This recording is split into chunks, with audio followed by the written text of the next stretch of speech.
धन्यवाद सभापति महोदय जी। स्वास्थ्य एवं परिवार कल्याण मंत्रालय पर अनुदानों के मांगों पर बोलने के लिए मुझे जो इजाज़त आपने दी है, इस बदल मैं आपका धन्यवाद करता हूं। मैं आपका आभारी भी हूं। आज जो पूरे देश में देश की सेहत को जिसे संभालना है, वो स्वास्थ्य मंत्रालय खुद ही आज उनकी सेहत लड़खड़ा गई है। उनकी सेहत आज पूरी तरह से उनकी सेहत बिगड़ गई है। मुझे लगता है कि पूरे देश का जो सेहत की जिसे लुक आफ्टर करना है, ऐसे स्वास्थ्य मंत्रालय में वो कैसे करेंगे, वो मुझे एक प्रश्न लगता है। साथ साथ एक ये उम्मीद भी होती है कि हमारे विद्वान मंत्री जी श्री गुलाम नबी आज़ाद जी एंड श्री सुदीप जी के नेतृत्व में मैं अभी कश्मीर के दौरे पे गया था। वहाँ श्रीनगर में मैंने बहुत हसीन टुलिप गार्डन देखा और मुझे देखा वहाँ की तख्ती पे कि इसका निर्माण हमारे हेल्थ मिनिस्टर उस वक्त जब वो मुख्यमंत्री थे उसके कार्यकाल में हुआ था।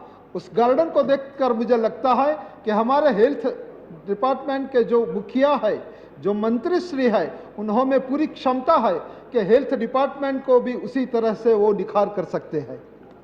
सभापति महोदय जी, मैं हेल्थ डिपार्टमेंट की जब अभी चर्चा हो रही है, तब मैं प्रिवेंटिव एंड थेरेपेटिक हेल्थ के दो एस्पेक्ट होते हैं। मैं प्रिवेंटिव एस्पेक्ट पे जोर रखने के लिए हेल्थ मंत्री को मैं गुजारिश करता हूं, क्योंकि प्रिवेंटिव एस्पेक्ट में अगर पैसा आप उनमें निवेश करते हो तो उनका हमें पूरा हमें उसकी उपलब्धि मिलती है। थेरापेटिक भी इतना ही जरूर है, मगर इसमें बैलेंस करना जरूरी है और थेरापेटिक प्रिवेंटिव एस्पेक्ट को मेरे ख्याल से ज़्यादा बढ़ावा देना चाहिए। मैं सबसे पहले कुपोषण की बात करूंगा। इस देश में जो महिलाएं और बच्चे इतनी मात्रा में कुपोषित है कि इतने सारे कुपोषण की वजह से देश का भावी क्या होगा, एक मुझे प्रश्न लगता है। भारत देश की एक विडंबना है कि अधिक मात्रा में खुराक लेने की वजह से एक और कई लोग मोटापा की बीमारी, डायबिटीज की बीमारी, हाइपरटेंशन और हृदय रोग की बीमारी से ग्रस्त है। दूसरी ओर खुराक न मिलने से, भूखमरा होने से, कुपोषण की वजह से एनीमिया एवं कुपोषण एंड वेट लॉस की बीमारी से कई बहुत ज्यादा लोग उससे प्रभावित हुए हैं।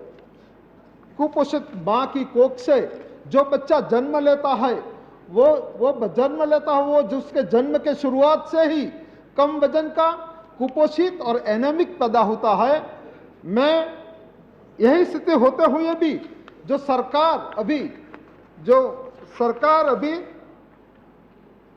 गरीबी रेखा के मामले में जो आंकड़े की बाजीगरी करके जो अपनी पीठ थपथपा रही है, मुझे इस बात में बहुत ताज्जुब होता है और इस बात पे मुझे बहुत भारी दुख भी होता है, क्योंकि इस देश में गरीबी के रेखा के आंकड़े का सही आकलन करके कुपोषित की बीमारी को एड्रेस किया जा सकता है।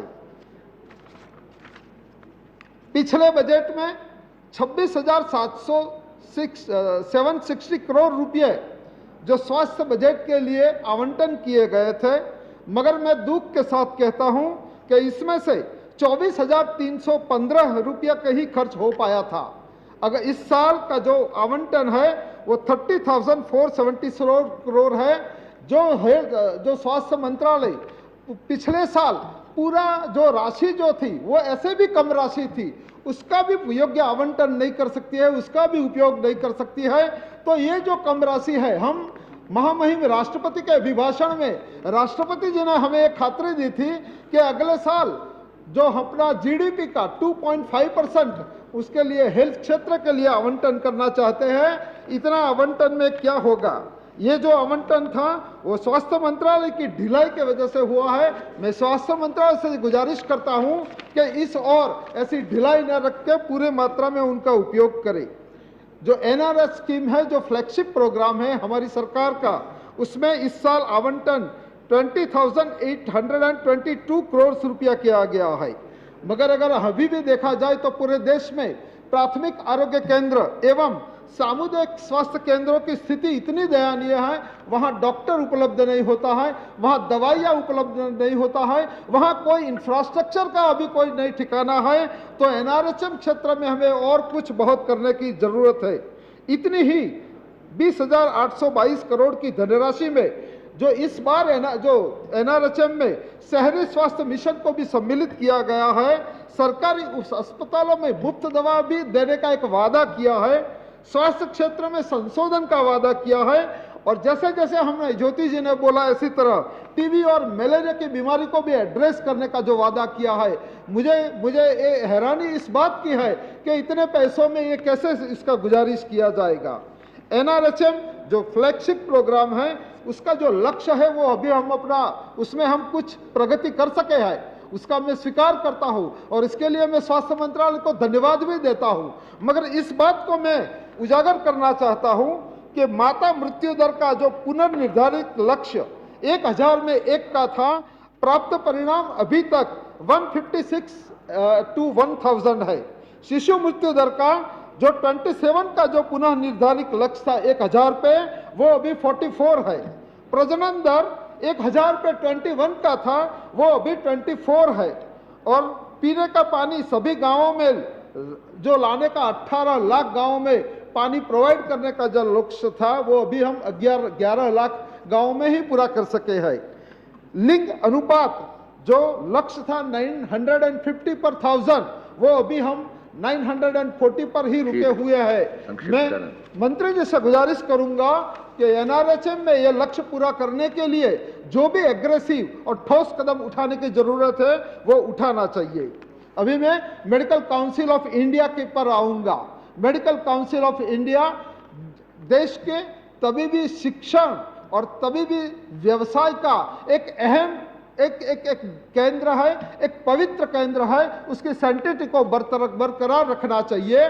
उस मेडिकल काउंसिल ऑफ इंडिया में तथाकथित घोटाले के जो बीच में कोई जो आए इंसिडेंट्स हुआ, उसकी वजह से ये सरकार ने महामहिम राष्ट्रपति जी के जो अधिनियम के अधीन वो पूरी की पूरी मेडिकल काउंसिल ऑफ इंडिया को सस्पेंड करके 6 आदमी का एक बोर्ड ऑफ गवर्नेंस को जो नियुक्त किया था।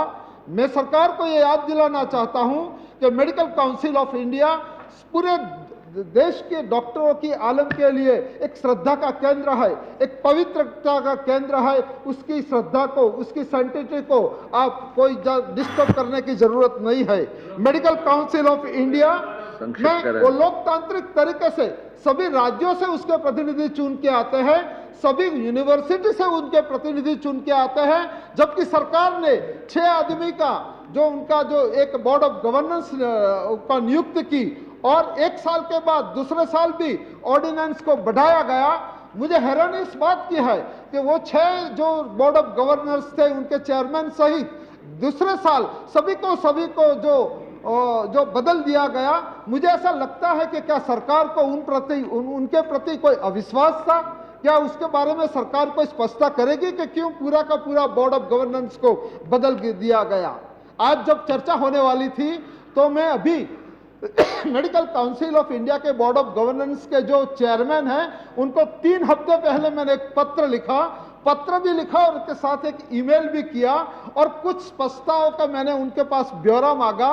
मुझे दुख के साथ, मुझे खेद के साथ कहना पड़ता है कि चेयरमैन ने मुझे अभी तक वो दिया नहीं है और उसका कोई एक्नॉलेजमेंट लेटर भी नहीं दिया है। स्वास्थ्य मंत्री जी, जब एक 15 लाख का चुना हुआ प्रतिनिधि आज जो कोई एक सत्तावार जो मांग करता है उनको जो प्रदान नहीं की जाती है, तो सामान्य नागरिक का तो क्या होता होगा। मैं ऐसे मेडिकल काउंसिल में जो लोकतांत्रिक रवैये से जो चुनी गई थी उसको हटाकर जो आज जो सरकार की ओर से नियुक्त किया है, ऐसी मेडिकल काउंसिल में जो सरकार ने जो बदलाव किया है, मैं सरकार को एक आह्वान करता हूं, मैं सरकार को एक निवेदन करता हूं कि मेडिकल काउंसिल की सैंटिटी को बरकरार रखनी चाहिए। उसमें कोई भी प्रकार का फेरबदल का उसमें नहीं करना चाहिए। जो घोटाले की बात हुई, जो भ्रष्टाचार की बात हुई, उसमें मैं सरकार से निवेदन करता हूं कि मेडिकल काउंसिल के इंडिया के जो लॉ है उसमें संशोधन करके उसमें संशोधन करके घोटालों के प्रति कड़ा रुख अपना के भविष्य में कोई भी प्रकार का घोटाला ना हो, इस बात का हमें एक जिक्र करना चाहिए। समाप्त करें। National commission for human resource in health इन नामक सरकार अभी एक बिल ला रही है। स्टैंडिंग कमेटी में यह बिल चर्चा पे पड़ा है। मैं भी स्टैंडिंग कमेटी का एक सभ्य हूं, मगर मुझे दुख इस बात का होता है कि सरकार एक कंट्रोवर्शियल बातें कर रही है। जो भी डिसीजन करता ही है वो विरोधाभासी डिसीजन करती है। एक बार सरकार का रवैया यह है, सरकार का स्लोगन यह है कि डिसेंट्रलाइजेशन ऑफ द पावर किया जाए ताकि हम ज्यादा से ज्यादा अचीवमेंट कर सके, ज्यादा से ज्यादा एडमिनिस्ट्रेशन में हम इंप्रूव कर सके। वो एक बाजू हम बात कर रहे हैं। दूसरी ओर जो जमीनी हकीकत यह है कि मेडिकल काउंसिल, जो national commission for human resource in health के नाम पर medical council of India, dental council of India, Indian nursing council, physiotherapy council of the India, pharmacy council of the India and Ayush medicine को overarching body बनाकर एक ही क्षेत्र के नीचे लाने की जो कोशिश हो रही है, मैं उनका पूरी तरह से लेट हिम स्पीक। मैं इस बात का विरोध करता हूं।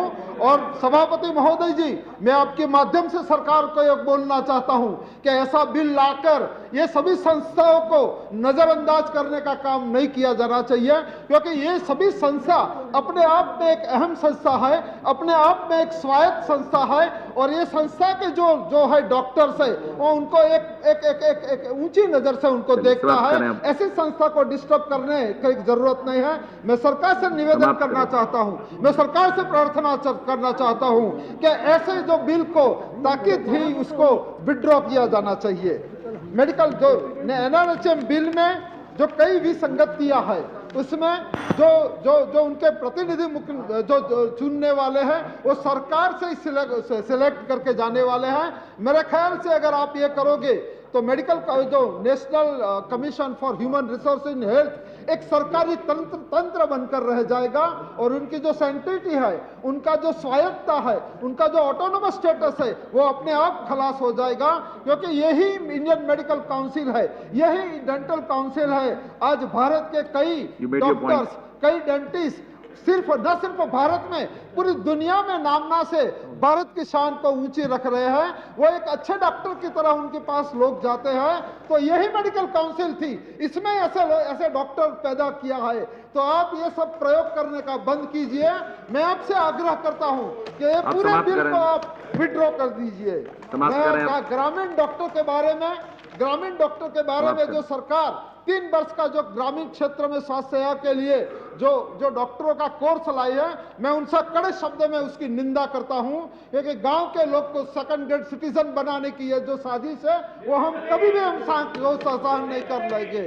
और आज भी देश में क्वैकरी है डॉक्टरों में, लाखों की संख्या में क्वैक्स डॉक्टर आज सारवार कर रहे हैं। आप उन्होंने कई लाख और क्वैक्स को जोड़ देंगे। मैं सरकार से एक आग्रह करना चाहता हूं कि ऐसा जो मेडिकल काउंसिल का बिल है, जो 3 साल का जो ग्रामीण स्वास्थ्य सेवा का बिल है, उसे भी त्वरित उनको वापस किया जाए। मैं जो समाप्त करें। जो 2010 और 11 का जो स्वास्थ्य विभाग का एक पॉइंट है, स्वास्थ्य विभाग का जो उनका जो एनुअल रिपोर्ट आया था, उसमें संसद सभ्यों, खास करके चंडीगढ़, दिल्ली, गुजरात, हरियाणा, मध्य प्रदेश, पंजाब एवं राजस्थान के सांसदों को जो प्रदर्शनी के लिए, सेमिनारों के लिए, लोगों में जागरूकता के लिए 5 लाख संसद सभ्यों को राशि प्रदान करने का उसमें जिक्र किया गया है। सिर्फ जिक्र नहीं किया गया है, वो निधियां जारी की गई है, ऐसा उनमें लिखा हुआ है। मुझे भी ताज्जुब होता है कि मेघवाल जी हमारे साथ है, डिस्टर्ब ना करें, बोलने दे उन्हें बोलने दे। आप सब लोग हैं, हमें किसी को कुछ नहीं मिला है। ऐसा जो सदन को गुमराह करने की बात है, ऐसा बात नहीं करना चाहिए। मैं अहमदाबाद क्षेत्र से आता हूँ। एम्स जैसी जो संस्था है वो अहमदाबाद क्षेत्र में भी एक लानी चाहिए। अहमदाबाद में भी इंडियन इंस्टीट्यूट ऑफ मेडिकल आप समाप्त साइंस की करें। तरह की ठीक है। संस्था का निर्माण करना धन्यवाद। चाहिए। एक दो छोटी सी बात मैं कहना चाहता हूं, आप कह जो चुके हैं। एड्स बिल है, HIV बिल है, वो सरकार के पास पड़ा हुआ है, सरकार ने अभी वो सदन में लाए नहीं है। जो एड्स के दर्दियों के प्रति इनडिस्क्रिमिनेशन का जो रवैया होता है, उनके प्रति जो उपेक्षा होते हैं, उनके प्रति जो भेदभाव आप होता समाप्त है, करें। उनको जो हैरानी होते हैं सारवार में, उनके लिए एड्स बिल सरकार जल्दी से जल्दी लाए। ठीक है। मैंने ठीक प्राइवेट है, मेंबर ठीक के है। नाते ठीक मैंने है। प्राइवेट मेंबर के नाते एड्स का मैंने प्राइवेट मेंबर ठीक बिल है। रखा हुआ है, वो सरकार की ध्यान सारू मैं कहता हूं। आप समाप्त और करें। एक और बात सभापति करें जी, जल्दी। एक पॉइंट सभापति जी, आजकल ओरोफेरिंजियल कैंसर सबसे ज्यादा आज के प्रभावित लोग हैं, और ओरोफेरिंजियल का मुंह के जो कैंसर होते हैं ये युवाओं में ज्यादा होता है, और वो गुटखा की वजह से होता है। मेरी सरकार के उनसे मांग है कि गुटखा के प्रोडक्शन पे प्रतिबंध मुकना चाहिए, ताकि चलिए, हो कैंसर गया। से युवा लोगों की मौत ना हो आप सके। बैठिए। धन्यवाद सभापति जी, आपने मुझे बोलने श्रीमती का मौका परमजीत कौर गुलशन।